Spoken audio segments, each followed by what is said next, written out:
Apreciados amigos, la permanente bondad de esta televisora amiga nos permite disfrutar de otro momento de estudio y reflexión basado en las certeras profecías de la palabra de Dios. Con especial afecto saludo a todos ustedes, expresándoles al mismo tiempo mis más caros anhelos de gozo y paz en el Señor. En nuestro tema anterior comenzamos el estudio del capítulo 8 del libro de Daniel y del mensaje tan importante que contiene. Escrito en el año tercero de Belsasar, el último monarca babilónico. Esto es, en el año 547 a.C., el transcurso de los siglos nada ha restado de su actualidad. Muy por el contrario, el exacto cumplimiento de lo predicho en este capítulo, sumado al hecho de que estamos viviendo al presente sus escenas finales, le han añadido aún mayor actualidad. El mensaje más relevante que nos proporcionan sus versos, el mismo de los capítulos 2 y 7 del libro, es que la historia no consiste en una maraña de personajes, de acontecimientos y de sus fechas respectivas, sino que en toda ella se percibe, contemplada a la luz de las Sagradas Escrituras, una orientación certera y un rumbo perfectamente discernible. Las profecías bíblicas demuestran en sus cumplimientos que los acontecimientos no ocurren al azar, ni tampoco es la casualidad la responsable de los eventos, sino que en el timón de la historia hay una mano firme y certera que la va conduciendo hacia un clímax de bendición y paz. Mis amigos, este es un mensaje de esperanza, extraordinariamente consolador. No estamos sometidos al arbitrio de fuerzas caprichosas e impredecibles, sino que la mano del Creador y sustentador nos va guiando hacia un final dichoso. Y el cumplimiento de lo anticipado confirma nuestra fe y aumenta nuestra confianza en los sabios propósitos de amor de nuestro Padre Celestial. Sí, apreciados amigos, tenemos un Dios en quien realmente podemos confiar.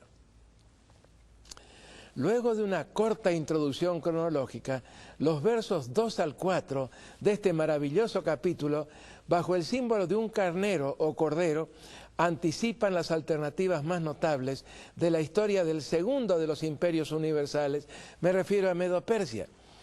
A la manera de un breve repaso de nuestro tema anterior, leeré estos versículos de la amena paráfrasis comúnmente referida como versión popular.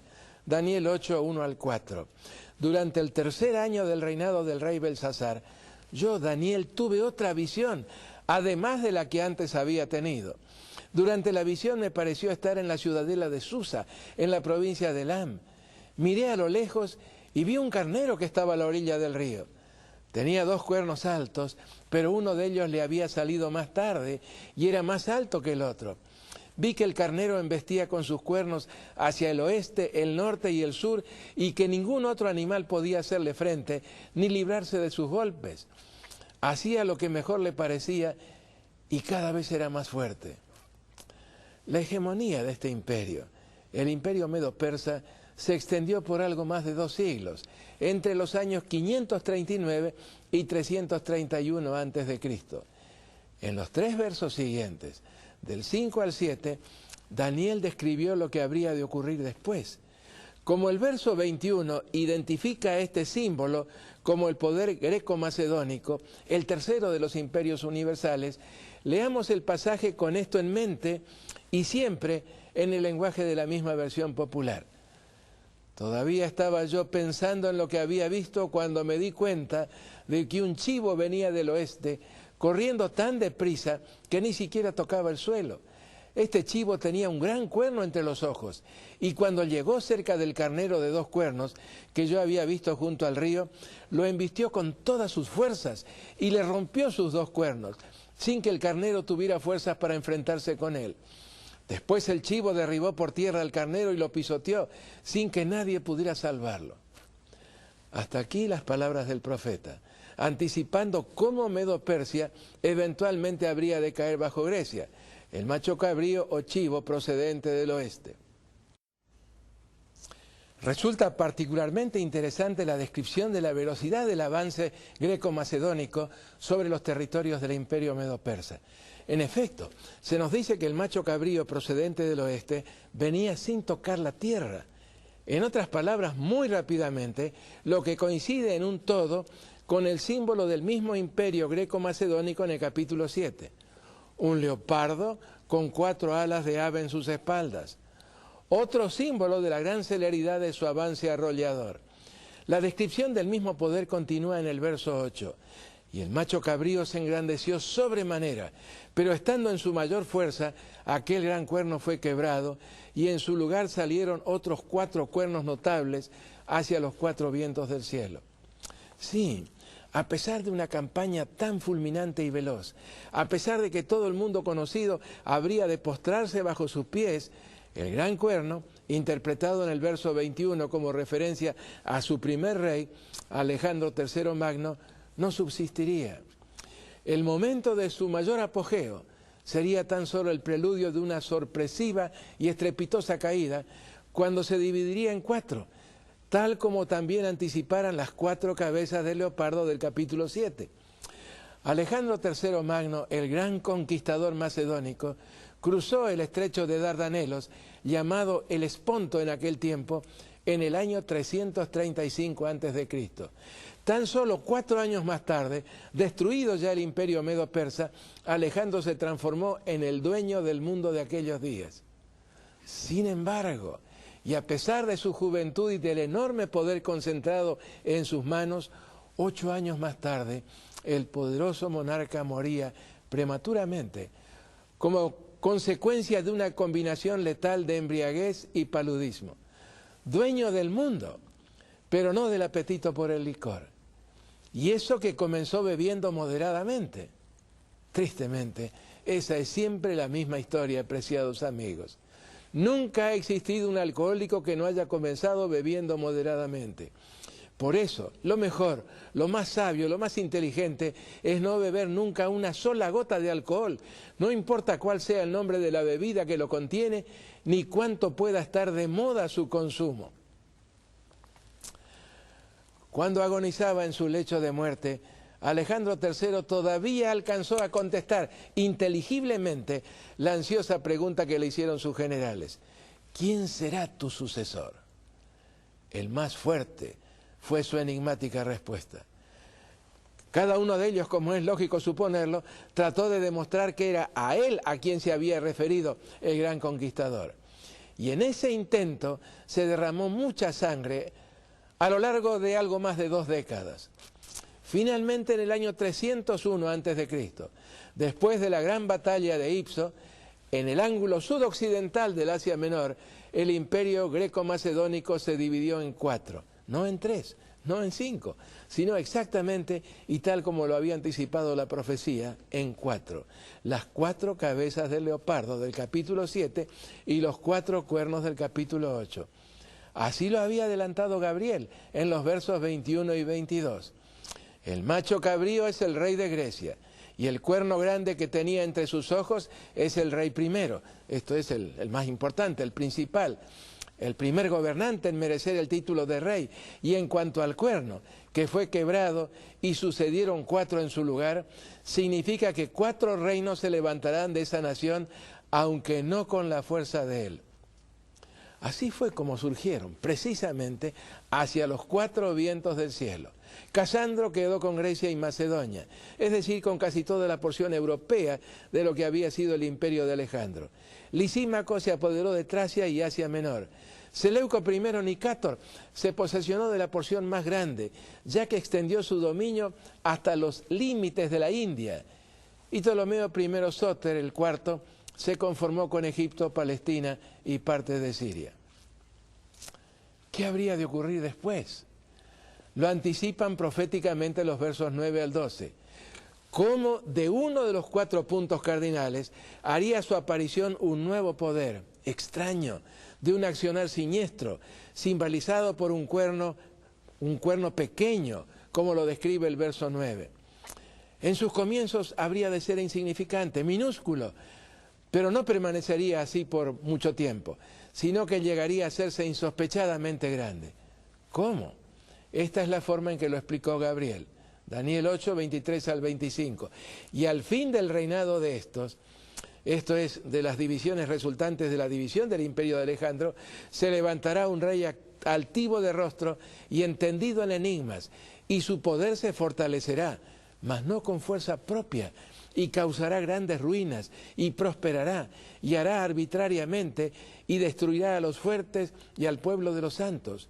Con su sagacidad hará prosperar el engaño en su mano, y en su corazón se engrandecerá, y sin aviso destruirá a muchos, y se levantará contra el príncipe de los príncipes, esto es, contra Cristo Jesús. Una descripción impresionante de un poder que, comenzando como entidad política, terminaría incursionando también en el campo de lo religioso, y lo haría sin retroceder ante ningún escrúpulo, actuando obsesivamente en procura de sus objetivos de dominio y opresión. Afortunadamente, la descripción anticipa también un desenlace dramático y esperanzador, producido por la intervención divina. En efecto, de acuerdo al verso 25, ese poder habrá de ser quebrantado, aunque no por mano humana. ¿Recuerdan, amigos, una expresión similar relacionada con el símbolo de la roca en el capítulo 2, destruyendo a la estatua precisamente en la misma forma? Volvamos al verso 9. Y de uno de ellos, es decir, de uno de los 4 vientos o puntos cardinales, salió un cuerno pequeño que creció mucho al sur y al oriente y hacia la tierra gloriosa.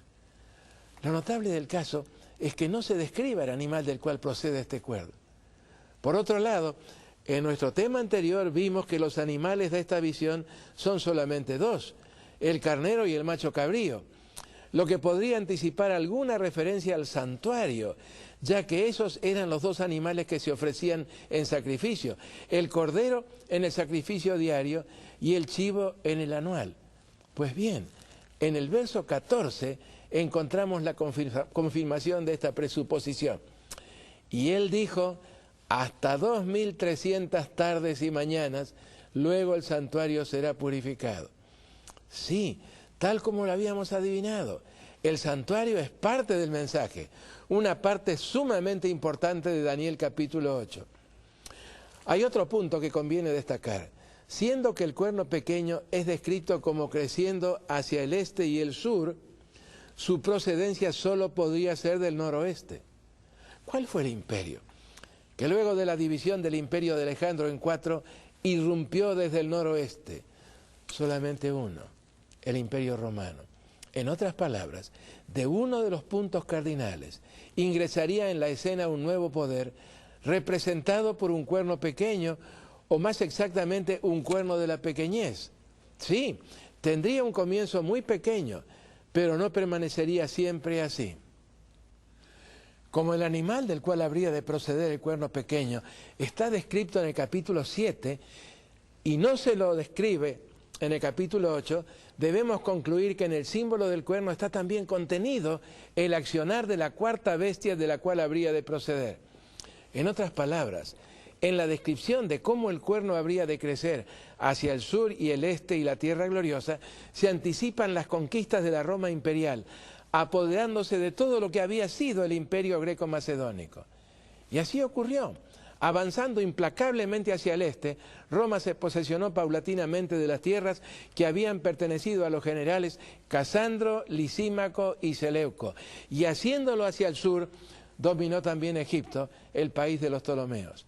Y en ese proceso también se apoderó de Judea, del territorio de los judíos, la tierra gloriosa o del esplendor, llamada así por encontrarse en ella el templo de Dios.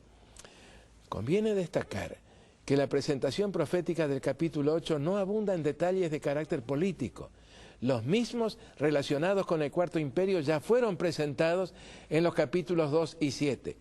Tratándose del poder representado por el cuerno pequeño, un poder que habría de surgir de entre las ruinas del Imperio Romano, la descripción se concentra más bien en los variados aspectos de su accionar. La primera frase del verso 10, y se engrandeció hasta el ejército del cielo, denuncia una transición muy marcada de lo meramente político a lo religioso, exactamente como se la presenta también en el capítulo 7. La Roma política daría lugar a una Roma religiosa, una Roma cuyo accionar estaría dirigido especialmente en contra de Dios y de su pueblo. Así lo describe el profeta, y se engrandeció hasta el ejército del cielo. Y parte del ejército y de las estrellas se echó por tierra y las pisoteó. Aún se engrandeció contra el príncipe de los ejércitos, y de él fue quitado el continuo, y el lugar de su santuario fue echado por tierra. Y a causa de la prevaricación le fue entregado el ejército junto con el continuo, y echó por tierra la verdad, e hizo cuanto quiso y prosperó.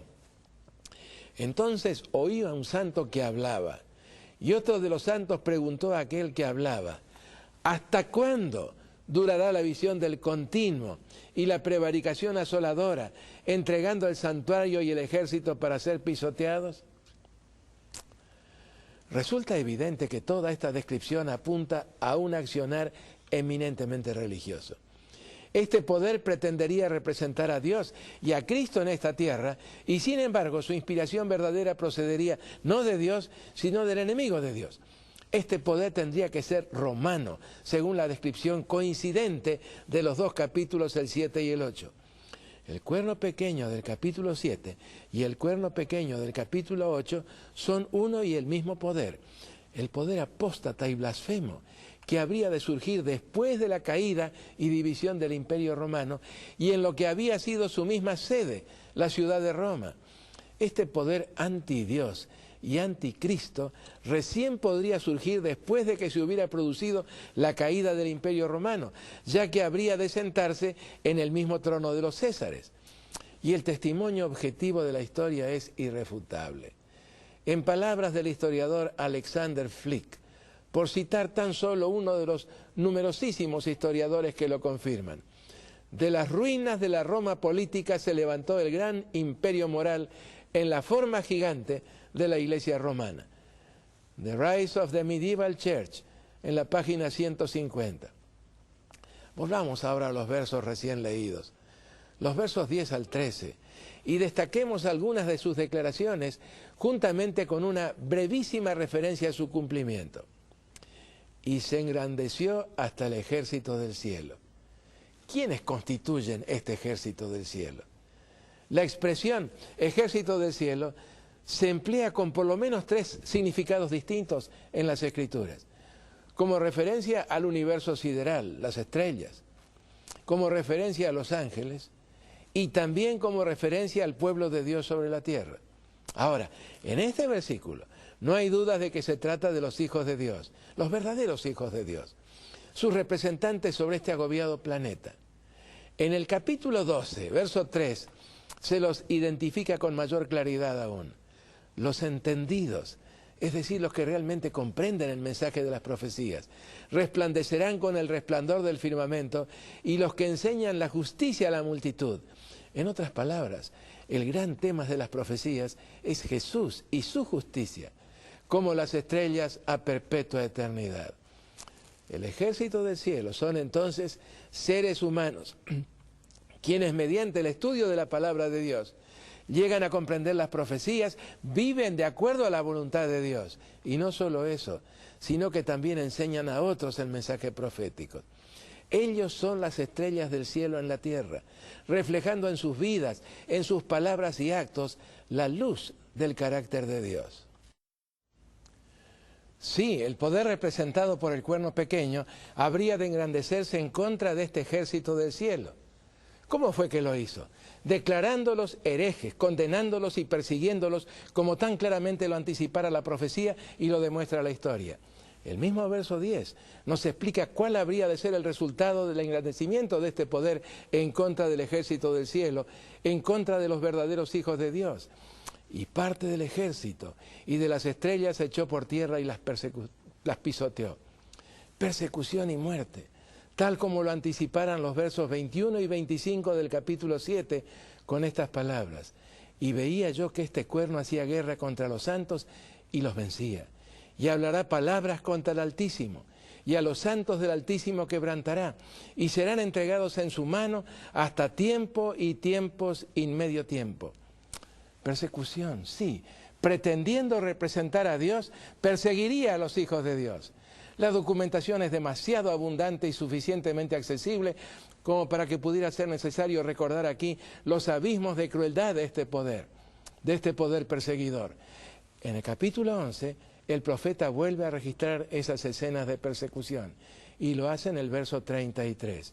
Y los sabios del pueblo instruirán a muchos, y por muchos días caerán a espada y a fuego en cautividad y despojo.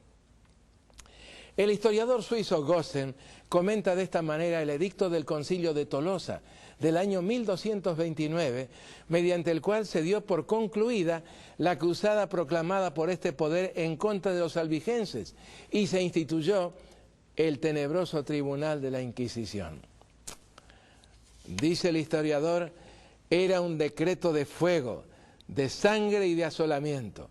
En sus capítulos 3, 4, 5 y 6 disponía que se destruyeran por completo hasta las casas y los más humildes escondrijos, y aun los retiros subterráneos de los que fueran convictos de poseer las Escrituras, y que ellos mismos fueran perseguidos hasta en sus montes y en los santos de la tierra, y que se castigara con severidad aún a sus encubridores. Estos decretos fueron, siempre en las palabras de Gossen, seguidos durante 500 años de suplicios sin cuento en los que la sangre corrió como agua. Qué triste, muy triste. Pero avanceo. Leo ahora en el versículo 11, siempre del capítulo 8. Aún se engrandeció contra el príncipe de los ejércitos. ¿Quién es este príncipe de los ejércitos? Aquel que conduce a su pueblo en la tierra, el Señor Jesús. En palabras de Gabriel, en el verso 25, acerca del accionar del poder político religioso romano representado por el cuerno, con su sagacidad hará prosperar el engaño en su mano y en su corazón se engrandecerá y sin aviso destruirá a muchos y se levantará contra el príncipe de los príncipes. Este poder se levantaría aún contra el príncipe de los príncipes, Cristo Jesús. ¿Cómo lo haría? El mismo verso 11 lo aclara. Lo haría tratando de arrebatarle funciones que corresponden exclusivamente al Salvador del mundo. En efecto, dice así, y de él, es decir, del príncipe de los príncipes, ¿qué haría? Fue quitado el continuo. Lo que el original dice en realidad es que este poder trataría de arrebatar del príncipe de los príncipes algo a lo cual llama la continuidad o el continuo. ¿A qué se refiere? ¿Qué es esta continuidad? Lo explica la frase siguiente, y el lugar de su santuario fue echado por tierra. Fijémonos bien, amigos, para poder arrebatar a Cristo la continuidad, tendría que echar por tierra su santuario. ¿Qué santuario? San Pablo lo explica muy bien en su carta a los Hebreos, capítulo 8, los versos 1 y 2.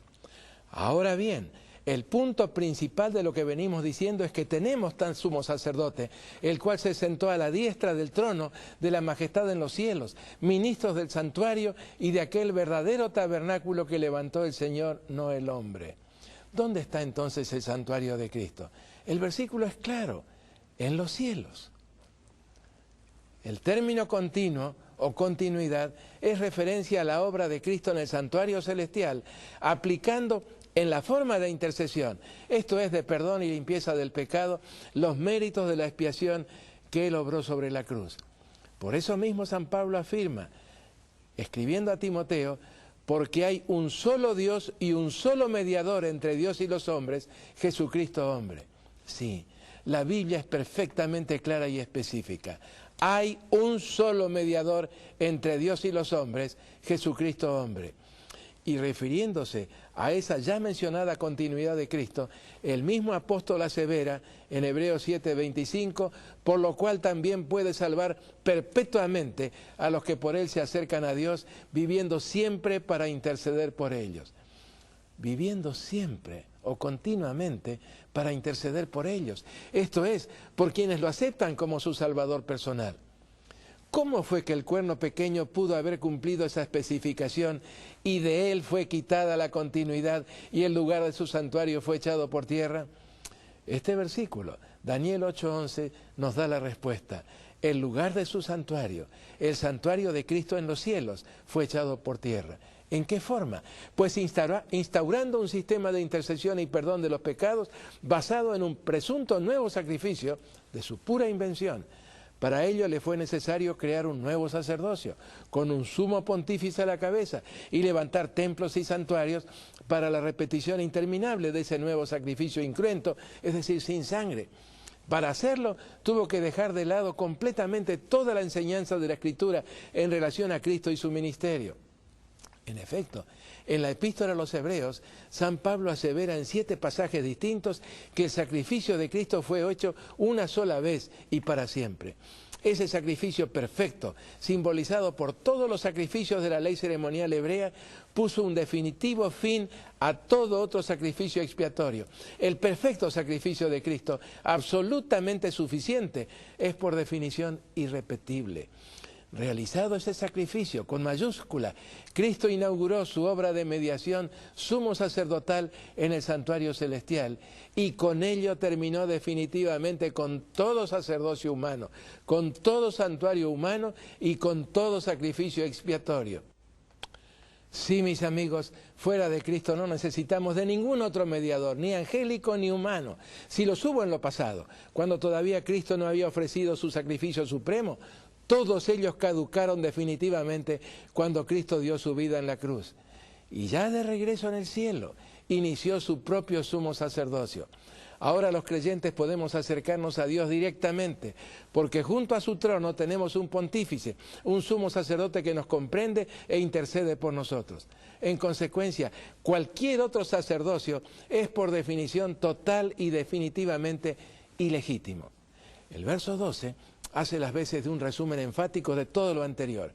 Y a causa de la prevaricación, es decir, de esta gran estafa doctrinal, de esta gran falsificación de la obra de Cristo, le fue entregado el ejército.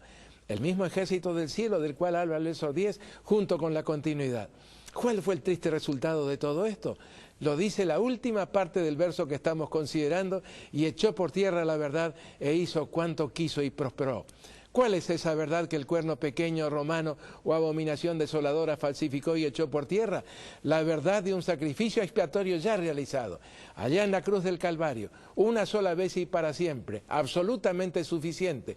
La verdad de un santuario celestial, el único y legítimo válido desde que Cristo lo inaugurara con su sangre. La verdad de un solo sumo sacerdocio, el de Cristo Jesús en el cielo. Y por último, la verdad de una continuidad, de una intercesión única y constante, la de nuestro único sumo pontífice, Cristo Jesús, el único suficiente Salvador. Mis queridos amigos, qué privilegio ha sido para mí estudiar este tema con ustedes. Si algo anhelo de todo corazón es que Dios los bendiga ricamente, que su poder se manifieste en sus vidas, y nos volvemos a ver pues en el próximo tema. Así sea. Amén.